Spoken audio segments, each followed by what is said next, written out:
ছিলা পরম গম্ভীর, সে প্রভু হইলা প্রেমে পরম অস্থির।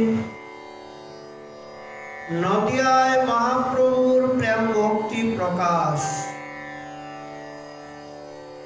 প্রভু কৃষ্ণ প্রেমে টলমল হয়ে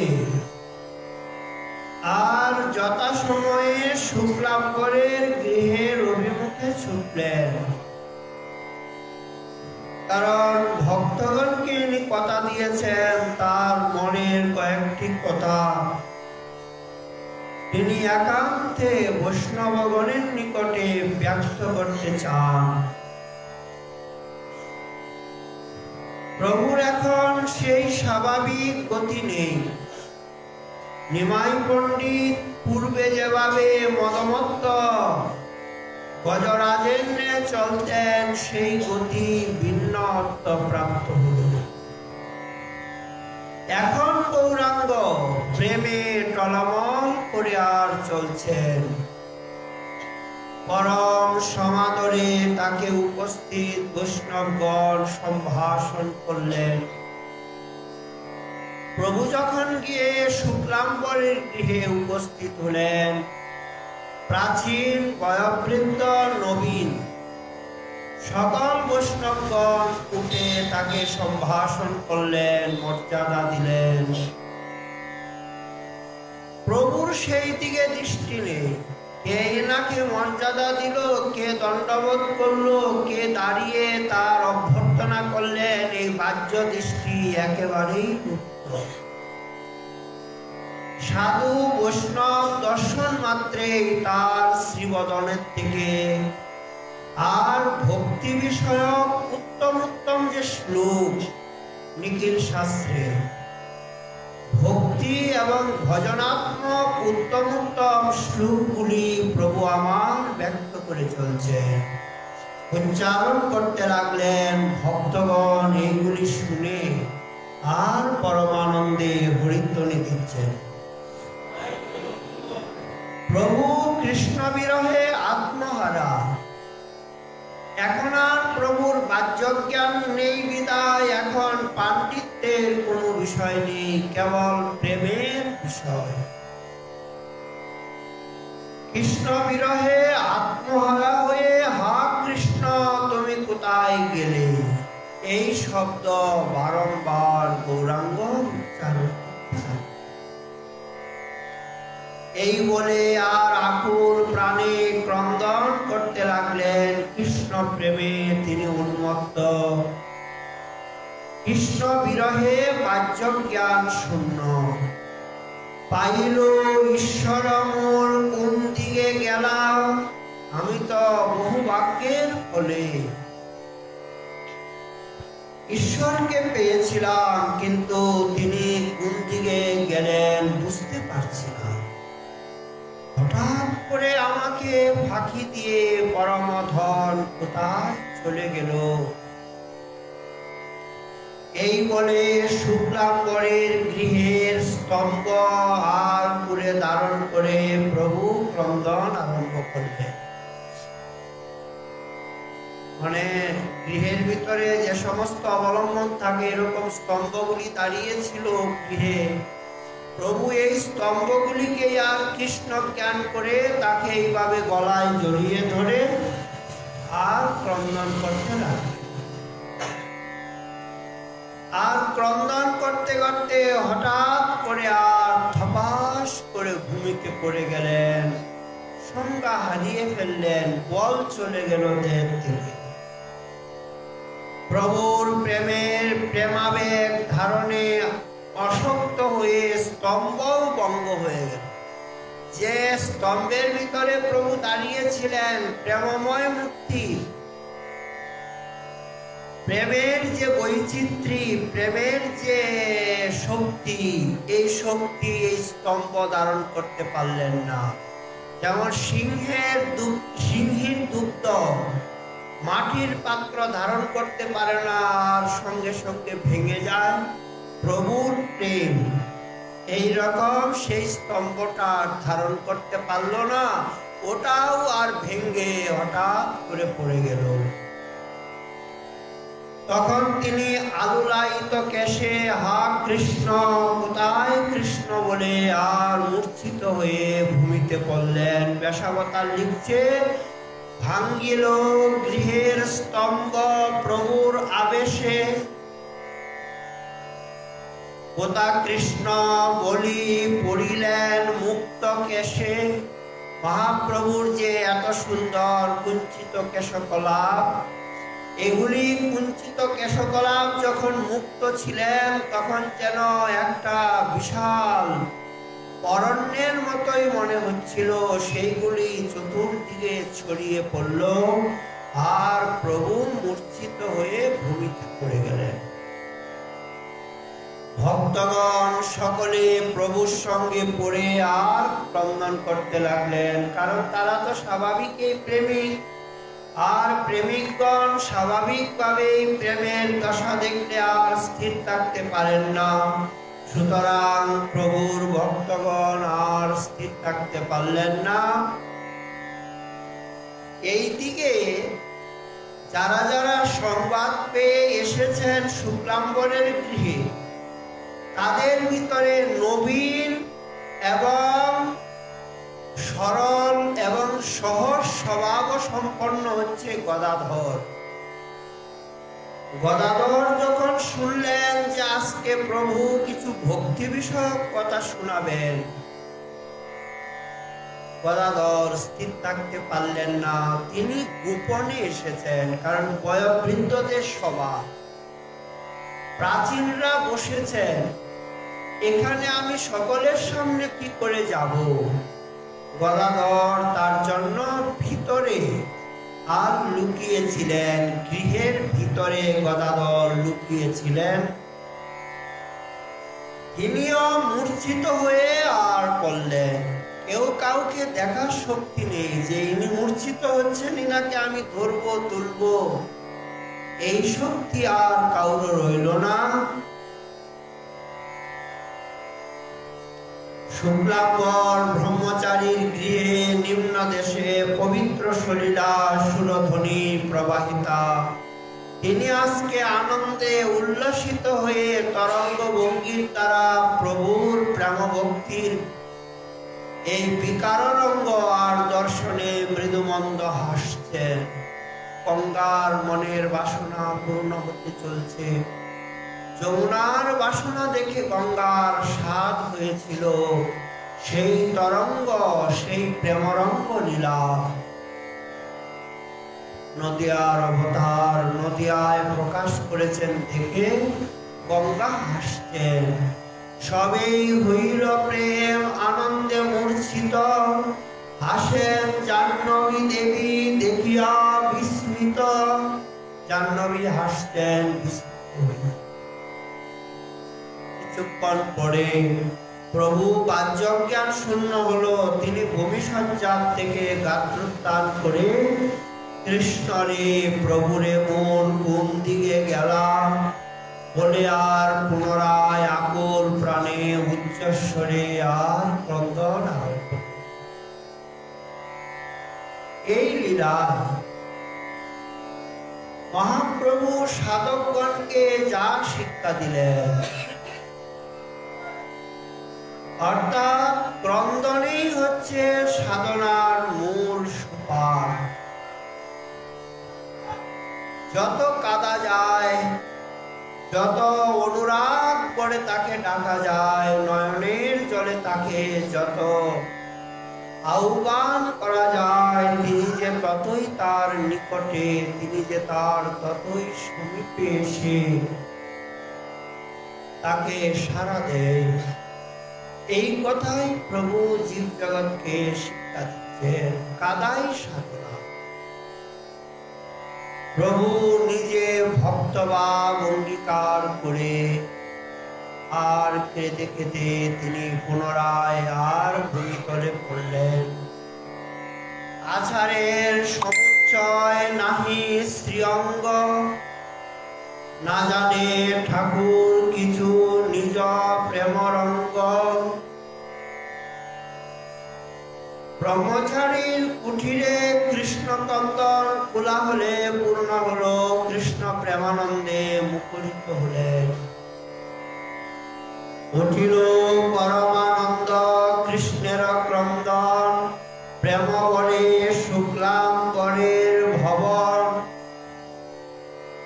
অনেকক্ষণ পরে প্রভু একটু স্থির হলেন, প্রেমাশ্রু ধারা প্রবাহিত হচ্ছেন। হঠাৎ করে আর শুক্লাম্বরকে জিজ্ঞাসা করছেন, শুক্লাম্বর, কুঞ্জন গৃহের ভিতরে ঘরের মাঝে কে আছে? ব্রহ্মচারী কেঁদে কেঁদে উত্তর দিলেন, তোমার গদাধর। ঘরের মধ্যে আর কেউ নেই প্রভু, যাকে তুমি অতি ভালোবাসো আর যে তোমাকে অধিক প্রীতি করে, সেই গদাধরেই ঘরের ভিতরে আর ক্রন্দন করছে। গদাধর পণ্ডিত গৃহের কোণে বসে হেঁট মুখে অজন নয়নে কেবল কাঁদছে। প্রভু গদাধরকে দেখে পরম সন্তুষ্ট হয়ে আর কেঁদে কেঁদে বলছেন, গদাধর, তোমার সুকৃতি। শব্দটা দেখুন। প্রভু বলছেন, গদাধর, তোমার সুকৃতি শিশুকাল হইতে কৃষ্ণে করিলা ধীরমতি। এর মানে প্রভু আমাদেরকে কি বুঝাচ্ছেন? শিশুকাল থেকে কৃষ্ণ ভজন যারা করেছেন তারা অবশ্যই সুকৃতিবান। কারণ সুকৃতিবান না হলে শিশুকাল থেকে কখনোই ভজন প্রারম্ভ হয় না। পূর্ব জন্মে ভজন করে এসেছেন, অথবা পূর্ব জন্মে মহৎ গুরুর সান্নিধ্য, সঙ্গ সাহচর্যে আর ভজন করেছিলেন, সেই প্রভাবে আর শিশুকাল থেকে ভজনের অনুরাগ জাগ্রত হয়েছে। এই জন্য খুব দরকার সুকৃতি। কারণ সুকৃতি ছাড়া হরিভজন হয় না, না হি সুকৃতির লবলেশ। সুকৃতি মানে যার শিশুকাল থেকে ভজন হচ্ছে, আর আমার এত বয়স হলো এখনো হরিভজন হয়নি, এর মানে মনে করতে হবে তিনি আমার থেকে ভাগ্যবান, যেহেতু শিশুকাল থেকে তার হরিভজনের সৌভাগ্য শুরু হয়েছে। আমার হেন জন্ম গেল বিতা রসে। মহাপ্রভু নিজে বলছেন, আমার এই জন্মটা এত সুর দুর্লভ, এ দেহ মানব। দেবতারাও অভিলাষ করেন মনুষ্যত্ব লাভ করে ভারতবর্ষে হরিভজন করার জন্য। কারণ ভারতবর্ষে একমাত্র হরিভজন করে আর ভগবত ধামে যাওয়া যায়।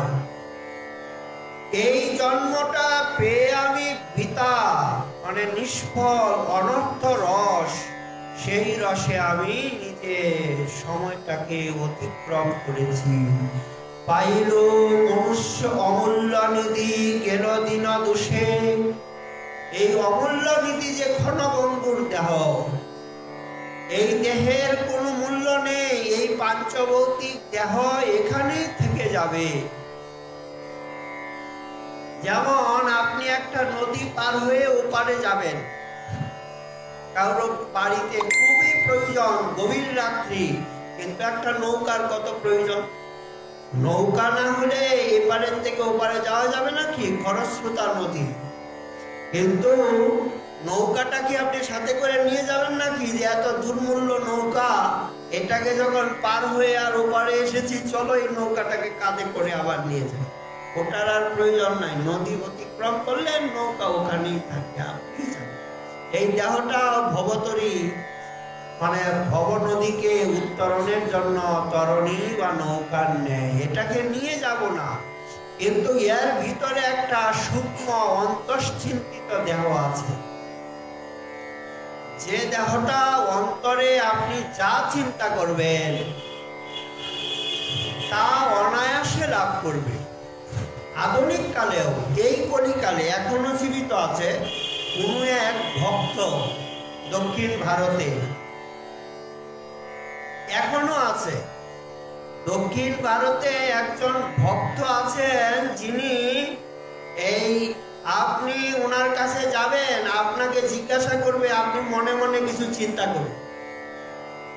আপনি মনে মনে কিছু চিন্তা করুন, যা চিন্তা করবেন উনি আগে সেটা লিখে রেখে দিয়েছেন। আপনি তো মনে মনে চিন্তা করছেন, তার আগে ওটাকে লিখে বলছেন যে এটা আপনি চিন্তা করেছিলেন তো। মানে মনে অন্তর্স্থিত দেওয়াটা, এই জন্য গীতায় ভগবান বলছে মন মনা, মনটা আমাকে দাও। মনের দ্বারাই সব কার্য।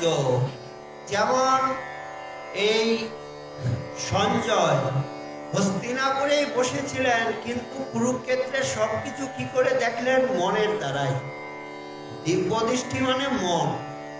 এই জন্য মনের দ্বারাই দেহের সাধন। সাধকের যে মানে সাধনা, এই সাধনাটা হচ্ছে মনের দ্বারা।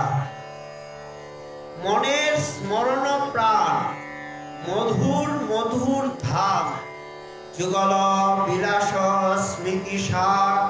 তবে মন কিছু না কিছু তো চিন্তা করতেই থাকে। আপনার মন হয়তো মাতৃষ্য জীবের মন বিষয়ের চিন্তায় মগ্ন, নয়তো জাগতিক রূপ রস ইত্যাদিতে আসক্ত।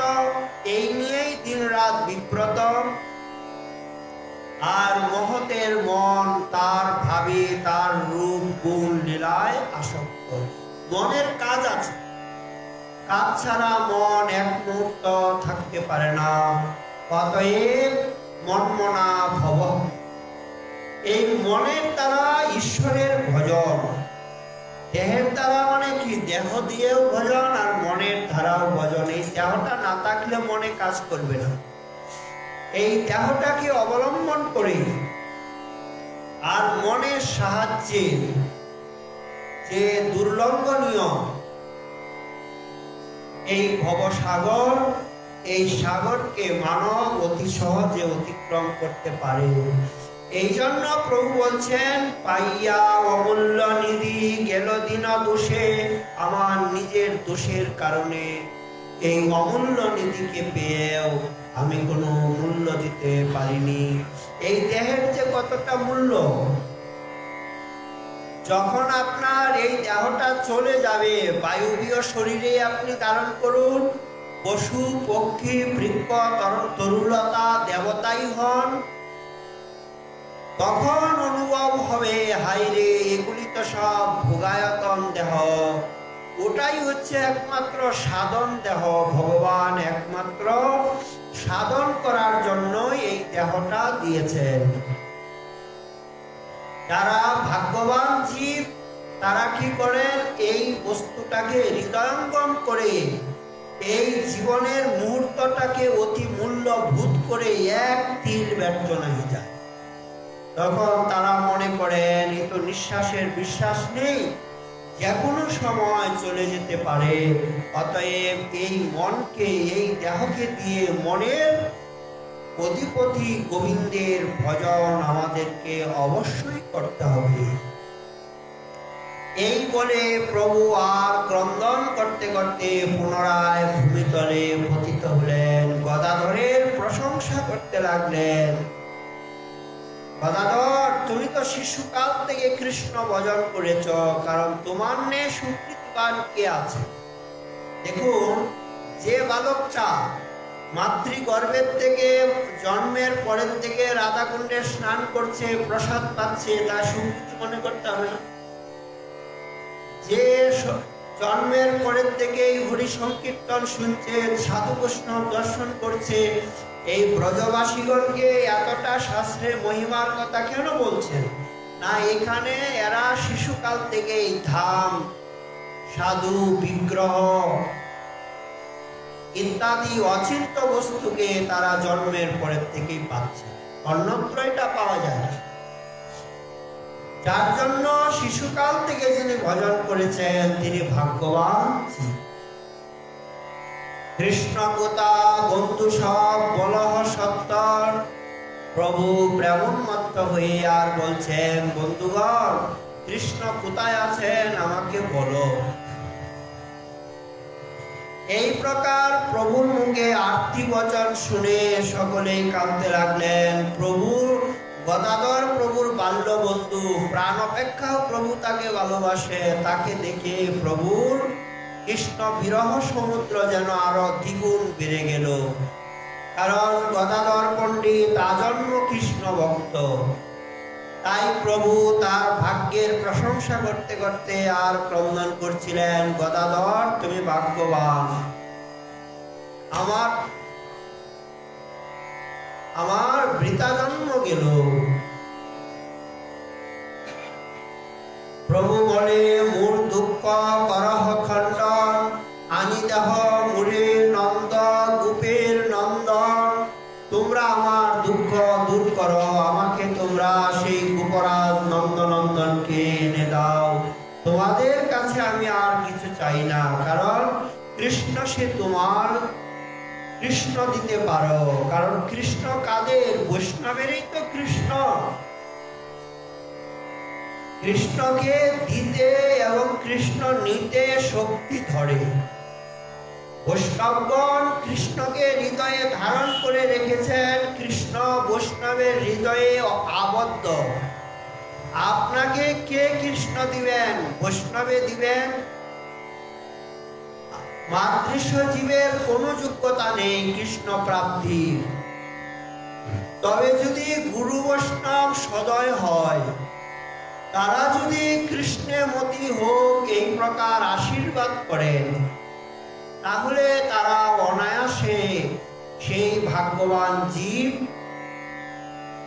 কৃষ্ণ সাক্ষাৎকার করতে পারেন, কৃষ্ণকে লাভ করে ধন্য। এ বিষয়ে কোনো সংশয় নেই। কত শত মহাত্মা এর প্রত্যক্ষ প্রমাণ, তারা কৃষ্ণকে পেয়েছেন মহতের কৃপায়। এই জন্য প্রভু বলছেন যে তোমরাই কৃষ্ণ দিতে পারো, এই জন্য তোমরা আমাকে নন্দনন্দন এনে আর আমাকে দর্শন করাও। শুক্লাম্বর আদি সবে হইল বিস্মিত, যে যে দেখিলেন প্রেম সবাই অবাক্য। প্রভুর এই প্রেম লীলা থেকে নদিয়াবাসীগণ সকলের বাক্য শূন্য হলো, মুখে তারা কিছু বলতে পারলেন না। বেলা তৃতীয় প্রহর হলো। প্রভু জনে জনে সকল বৈষ্ণবের নিকট বিদায় নিয়ে সেই দিন নিজ মন্দিরে আসছেন। সচিমা রন্ধনাদি করে রেখেছেন, নিমাই আসবে। কোথায় গিয়েছে মা জানে না। যদি মা জানতেন তাহলে ঈশানকে পাঠিয়ে বা কাউকে পাঠিয়ে নিমাইয়ের সন্ধান করতেন। আজকে মা জানে না, পথের দিকে তাকিয়ে আছেন তৃতীয় প্রহরে। আর প্রভু নিজ মন্দিরে ফিরেছেন। নবীনা প্রিয়াজি শুষ্ক বদনে আর সচিমায়ের দিকে বসে আছেন। সচিমাও জানে না প্রভু কোথায় গিয়েছেন, পুত্রকে ডাকতে পারলেন না। নদিয়ায় প্রভুর প্রেম ভক্তি বিকাল লীলার রঙ্গ এই প্রথম একান্ত ভক্তগণের সঙ্গে শুরু হল। এই লীলা কয়েকজন ভক্ত জানে, সবাই জানে না। নদিয়াবাসী অপর ভক্তগণ প্রভুর এই অপূর্ব লীলার অঙ্গ মাধুরী বৈষ্ণবের মুখে শুনেছেন। শুক্লাম্বর ব্রহ্মচারীর কুটিরে প্রভুর যেভাবে এই লীলা, শ্রীমান পণ্ডিত, গদাধর পণ্ডিত, সদাশিব পণ্ডিত, মুরারি গুপ্ত, এই চারজন পরম সুকৃতিবান একান্ত অনুগত অন্তরঙ্গ ভক্ত তারা উপস্থিত ছিলেন আজকের দিনে। এরা চারজন সর্বপ্রথম এই লীলার দ্রষ্টা। অবশেষে এরাই সর্বপ্রথম প্রভুকে দেখে ধন্য হলেন। মানুষের হৃদয়ে এইরকম অপূর্ব প্রেম ভক্তি ভাবের উদয়, এটা তারা ইতিপূর্বে জানতেন না, প্রথম দেখলেন। অবশেষে সকলেই এই অপূর্ব বিবরণ শুনে আনন্দ হরিধ্বনি করতে করতে কেউ বললেন, ঈশ্বর বা হইল বিস্মিত। ঈশ্বর মনে হয় এতদিন পরে আমাদের প্রতি আর তিনি সদয়াপন্ন হলেন। নিমাই পণ্ডিত ভালো হইল, পাষণ্ডীর মুন্ড ছিন্দিবারে পারি ভালো। বৈষ্ণবগণ এখন বলছে নিমাই যখন বৈষ্ণব হয়েছে তাহলে আর আমাদের কোনো ভয় নেই, আমরা পাষণ্ডীগণের মুন্ড এখন ছেদন করতে পারবো। এখন